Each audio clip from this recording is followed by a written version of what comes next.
Alrighty, guys. Listen, I want to thank you guys and welcome you to the Florida Coast to Coast Football Show. I have none other than the Dripboyz 11U head coach of the Plantation Wildcats, Mr. Coach Marvin Alexander. Hey, Coach, thanks for joining me on the show, man. How you doing? I'm all right, man. Thanks for having me. Hey, that's what's up, man. That's what's up, man. Hey, listen, anytime, anybody in the state, making some noise, man, I want to bring them on and give them an opportunity to talk about some of the good things that they're doing, man. Yeah, thanks a lot, man. I really do appreciate it. Hey, that's what's up, man. Hey, so Coach, let's go ahead and get right into it, man. One of the things, coming back, from last season, man, COVID has really been affecting everybody, here recently, man. So, how, being that, AYFL didn't have a season last year, how did it affect you coming into this season, making sure that you had all the pieces that you need, to go and have a competitive season? Well, coming back this season, it was a whole year of no football at all for the majority of my team. Some of them played a little travel ball last year, but it didn't. You know what I'm saying? Division with different teams and whatnot. But the biggest thing was the weight gain for a lot of the kids, man. A lot of the kids put on some weight. A lot of positions was changed. Okay. Some of them had skilled players that now play in the trenches now, and that was one of the biggest adjustments for the whole year without football. That was really one of the biggest adjustments. But other than that, they were ready to go, man. I mean, we did 7-on-7. We did pretty good in the 7-on-7, but ultimately they were ready for some tackle football, man. The kids really missed it. Yeah. They definitely did, man. Like I said, I deal with teams all around the state, man, and I've seen that, a lot of those kids really did miss it, but, that's the first I've heard, man, that you had some kids that were skilled players that, knotted down in the trenches, man.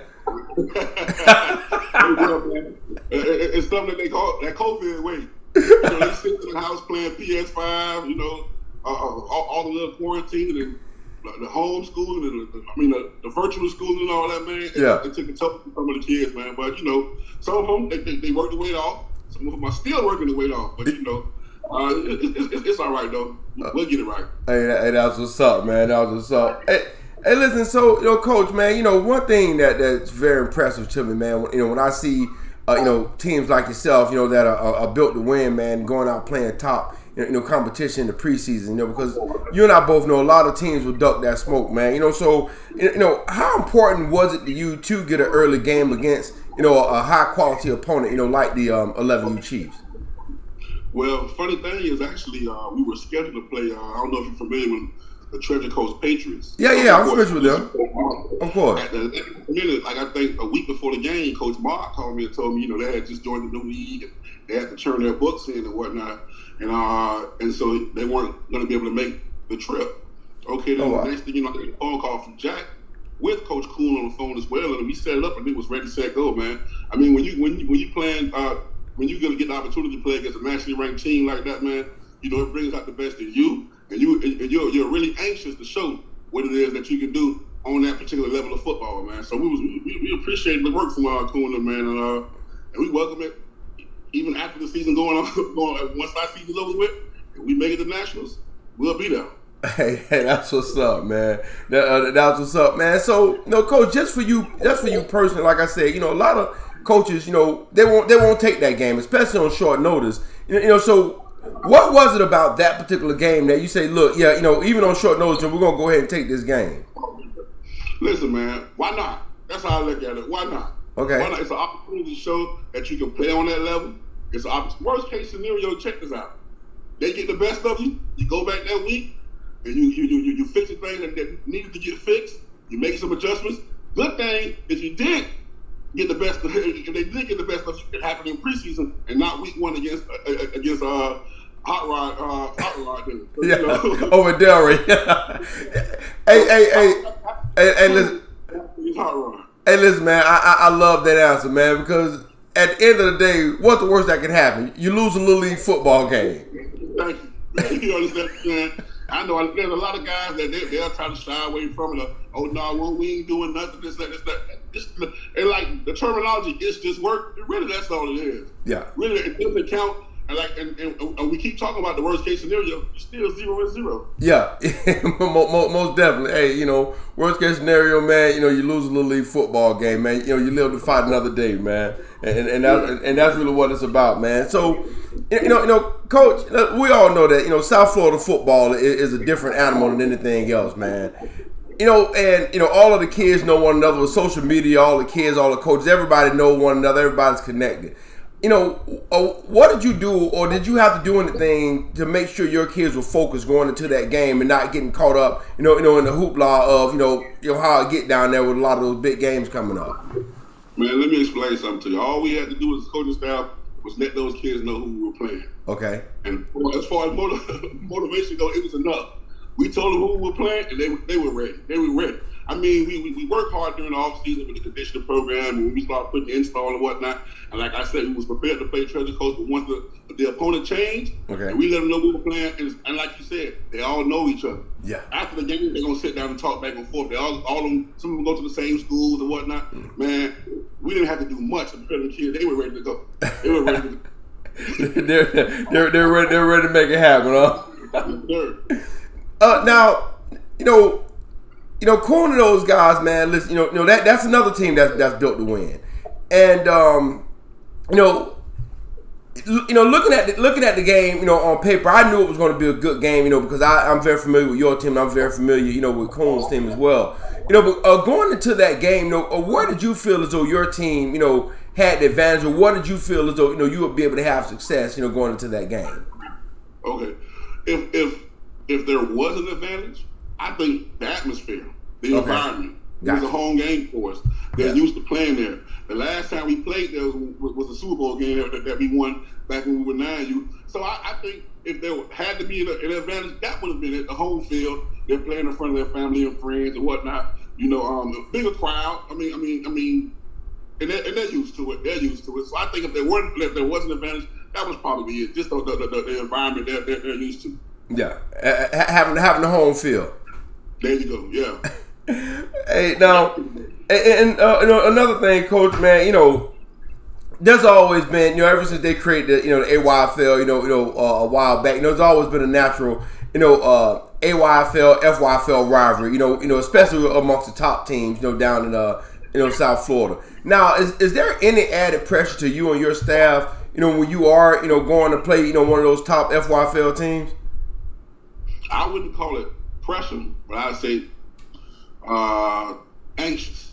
We were anxious to show what we can do. We were anxious to show everyone that we can play on that level of football. I got a coaching staff that's been around for a while, that's coached in big games and whatnot. And it's a great staff that we put together. We've been with these kids since 8U. Okay. And we were ready, man. We were anxious to show it. We were anxious to show it. And like you say, there's a big rivalry between the AYFL and the FYFL, and there's certain perceptions and that the AYFL is soft, and the more challenges in the FYFL, or the more tougher kids are in the FYFL.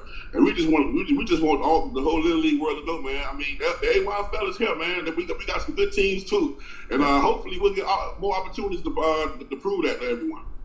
Yeah, hey, listen, the AYFL is definitely a tough league, man. When I host my events and the AYFL teams come through, man, they always have a good showing. They always, they don't lose very much. You know what I mean? When they leave South Florida, those teams definitely do not lose very much. So, that's definitely a testament, to the quality of players and coaching, and that you guys do have, over in the AYFL. Yeah, man. And I don't do too much of talking and going back and forth. I'm more of an action guy myself. And I hope that there's more teams in the AYFL that is willing to take the challenge, man. You get challenged by the FYFL, sure, man. We play ball too. Y'all put y'all pants on the same way we do, one leg at a time. And I just think toughness comes from what you instill in the kids during that week. So I don't necessarily think it's a league versus the league. It's how you coach the kids, how you prepare them, and I think based on how you do that, it'll show on the field on Saturday or whenever we do play. Yeah, yeah. You know, I mean, well, the thing is, man, it's good. It's good to have a rival, man. Growing up in your neighborhood, you gonna have a rival against, another neighborhood. You go to a certain high school, you're gonna have a rival, at another high school, man. And being that you guys, share, share a territory, it's always gonna be a natural rival down there. And as long as both leagues are using that to make one another better, man, that's really what it's all about. Oh yeah, and hopefully too. I mean, if they do what they're supposed to do in their league, and we do what we're supposed to do in our league, we'll meet again after when the year's over with. I welcome it.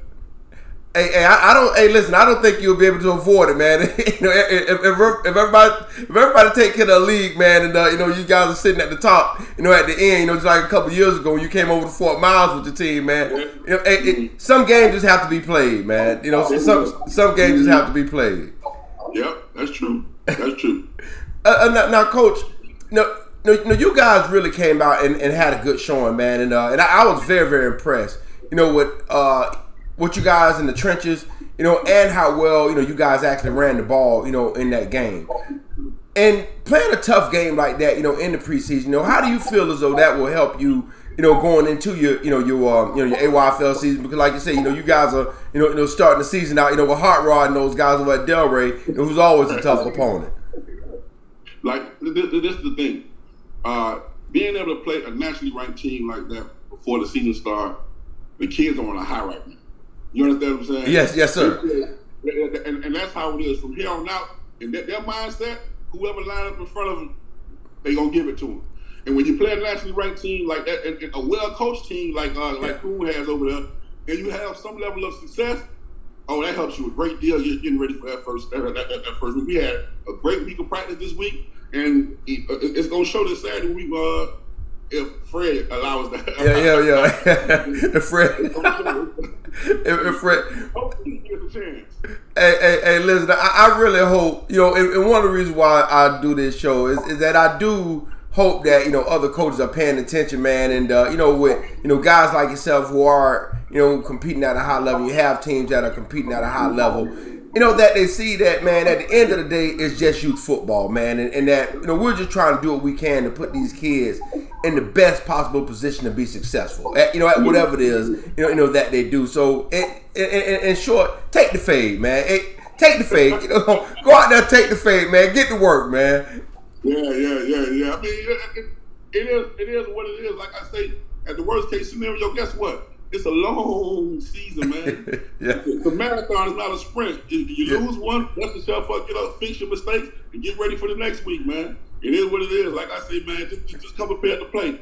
It'll be all right. Hey, everybody gonna wake up tomorrow, man. There you go. Hey, Marvin, man, listen, I'm not gonna hold you too much longer, man. And listen, is there anything else that you feel as though the audience needs to know? Anything you want to plug, man? You got the floor, man. I just want to thank my coaching staff, my team moms, all my parents. I got the best parents, the best team moms, the best coaching staff in Little League football right now, and they have a lot to do with our success. So I just want to give them a shout out right now. And also I want to give a shout out to my homeboy Chip Saber, man. He the one that puts everything together, and he the one that makes this work. He knows who I'm talking about. Hey, that was what's up, man. Hey, Coach, I was nervous, man. I know you don't really get into the internet stuff, man. So I was nervous to ask you to come on, man. But I'm glad that you decided I'm glad that you said yes, decided to come on, man, and talk to the people a little bit about some of the things you're doing over there with the Dripboyz, man. I appreciate it, man, and I thank you for having me, man. All right, thanks a lot. Hey, double salute to you, Coach, man. Listen, you have my information. If there's ever anything I can do for you, man, you can give me a call anytime, boss. We'll do. All right, appreciate it, man. You enjoy the rest of your evening, Coach. All right, thank you.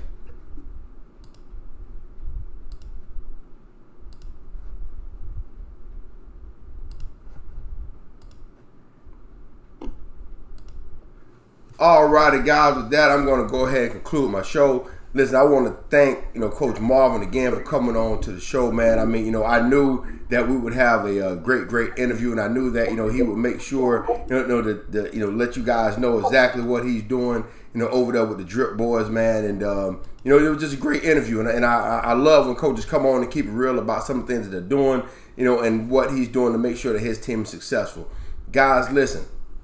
In closing, before I go, this is the great state of Florida, guys. We play the absolute best football in the world. I am a Florida boy through and through, and I'm going to represent youth football, and I'm going to represent the youth of Florida until I hit the dirt, and I make no apologies about it.